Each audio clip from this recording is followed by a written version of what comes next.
Assalamualaikum warahmatullahi wabarakatuh. Selamat malam Bapak Dani Muhtada selaku pengasuh Pesantren Wisata Al Muhtada, para mentor yang saya hormati, dan teman-teman sekalian.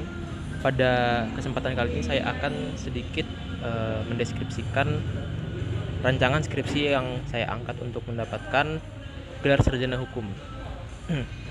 Untuk judul sendiri adalah urgensi konstitusionalitas deklarasi darurat bencana alam untuk menangani pandemi COVID-19 dalam perspektif state obligation, yang mana topik yang diangkat pada tema pada kesempatan kali ini adalah pandemi COVID-19, dan tema yang diangkat adalah hukum tata negara darurat.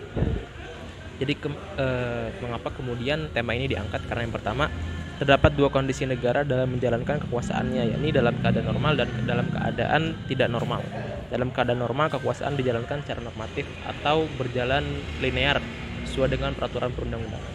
Keadaan yang kedua adalah keadaan luar biasa atau keadaan darurat, di mana fungsi-fungsi negara tidak dapat berjalan secara normal dan perlu dibuat pengaturan khusus terhadap sebuah fenomena yang menyebabkan fungsi-fungsi negara tidak berjalan secara normal, agar negara dapat menjalankan fungsi-fungsinya kembali. Nah, terdapat pintu-pintu yang harus dimasuki oleh presiden untuk mengumumkan keadaan darurat. Salah satunya adalah dimuat dalam pasal 12 Undang-Undang Dasar Negara Republik Indonesia tahun 1945. Yang mana mengatur secara khusus mengenai keadaan bahaya. Dalam sejarah ketatanegaraan Indonesia, tidak semua keadaan yang mengganggu fungsi-fungsi negara dinyatakan sebagai keadaan darurat bencana alam atau keadaan darurat sosial, darurat militer, darurat sipil, dan darurat perang. Salah satu diantaranya adalah bencana alam Palu Donggala, Lombok, dan konflik di Wamena. Mengapa kemudian tidak semua keadaan yang mengganggu fungsi-fungsi negara tidak tidak diumumkan sebagai keadaan darurat? Salah satunya adalah perbedaan pendapat para ahli hukum dalam memahami peraturan perundang-undangan yang mengatur mengenai keadaan bahaya atau keadaan darurat. Nah, deklarasi kedaruratan ini sangat berpengaruh bagi rakyat dalam sebuah negara, sebab dalam keadaan darurat kekuasaan pemerintah lebih besar daripada keadaan biasa, daripada negara dalam keadaan normal. Negara dapat melangkahi kewajibannya dari konstitusi untuk menjalankan fungsi-fungsi kenegaraan. Nah, pelanggaran atau pengabaian terhadap hak-hak manusia ini dapat dikenal sebagai dictatorship by accident dalam keadaan negara dalam darurat. Penentuan derajat deklarasi keadaan darurat pun tidak bisa serta-merta langsung dideklarasikan. Deklarasi kedaruratan terlebih dahulu harus masuk melalui peraturan perundang-undangan, yang diantaranya ada 5 peraturan perundang-undangan yang mengatur mengenai keadaan bahaya.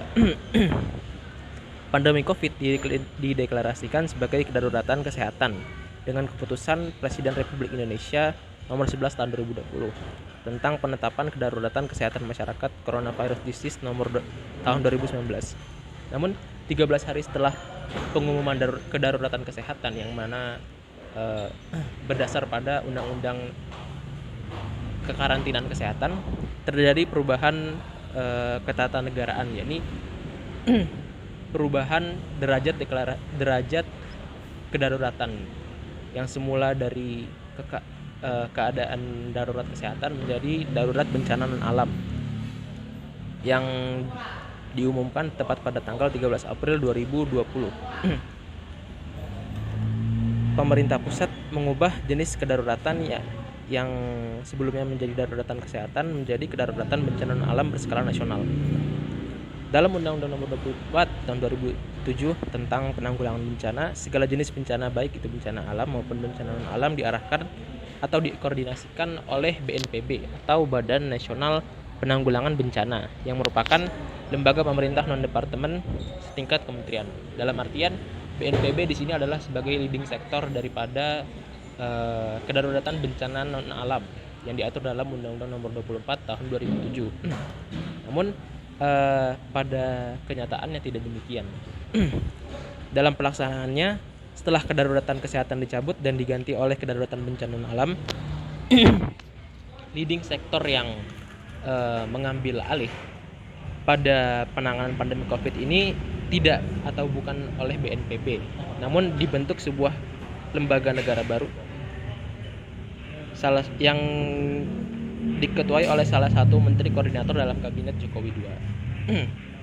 Nah, tentu hal ini merupakan penyimpangan terhadap ketentuan peraturan perundang-undangan yang dipakai untuk mengumumkan kedaruratan bencana alam ya, atau terjadi ketidaksesuaian antara bagaimana diatur oleh undang-undang secara normatif dan bagaimana praktiknya. Meskipun dalam hukum tata negara darurat kita mengenal paradigma state sovereignty, yang mana kepastian hukum dapat diabaikan, namun tradisi atau kebiasaan daripada negara hukum Rechtsstaat, yakni adalah kepastian hukum sangat dijunjung tinggi. Maka dalam keadaan darurat pun pemerintah tidak bisa serta-merta untuk membuat kelembagaan negara baru untuk mengatur pandemi COVID ini, meskipun ditujukan untuk agar negara dapat menjalankan fungsi-fungsinya secara normal kembali.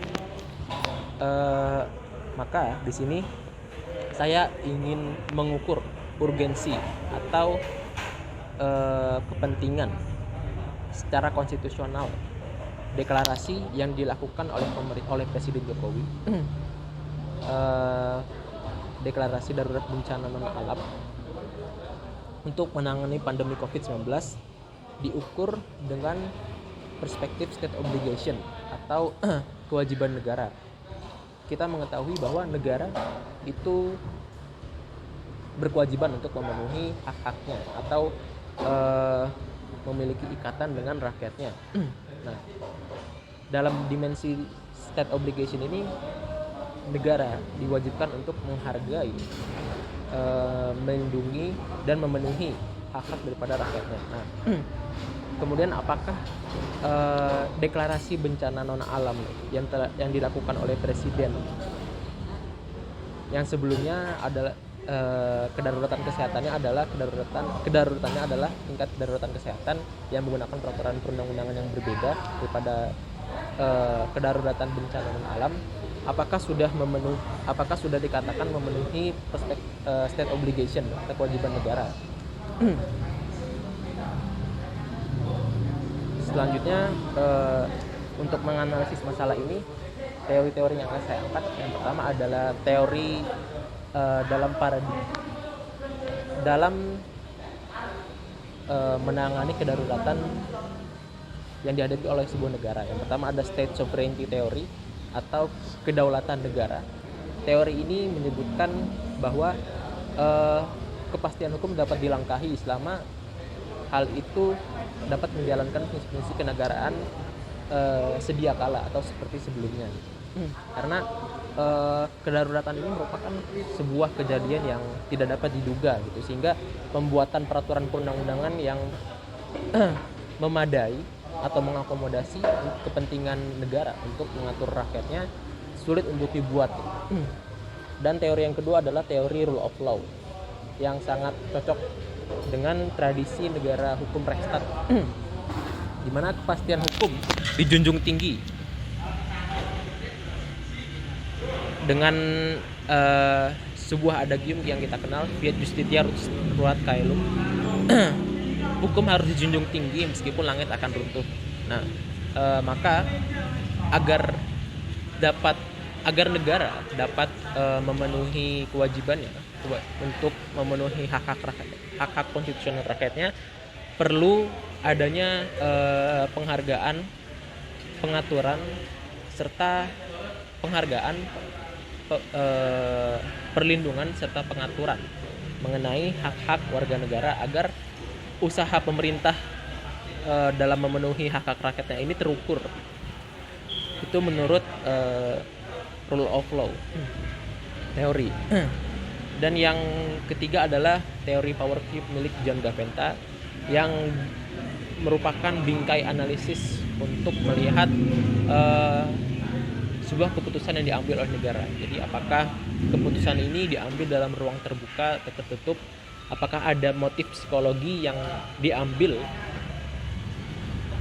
oleh pemerintah, atau landasan atau motif apa yang diambil oleh pemerintah ketika mengumumkan keadaan bahaya ini, yang terbagi kepada 3 dimensi. Yang pertama ada dimensi level, yang kedua ada dimensi ruang, dan yang ketiga ada dimensi kekuatan.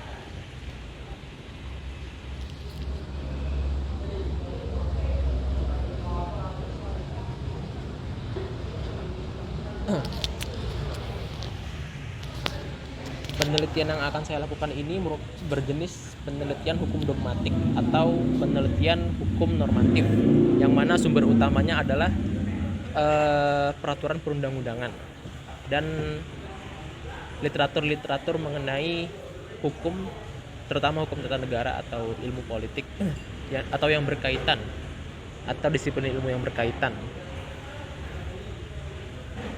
Mungkin sekian yang dapat saya jelaskan mengenai rancangan skripsi saya. Kurang lebihnya mohon maaf. Assalamualaikum warahmatullahi wabarakatuh.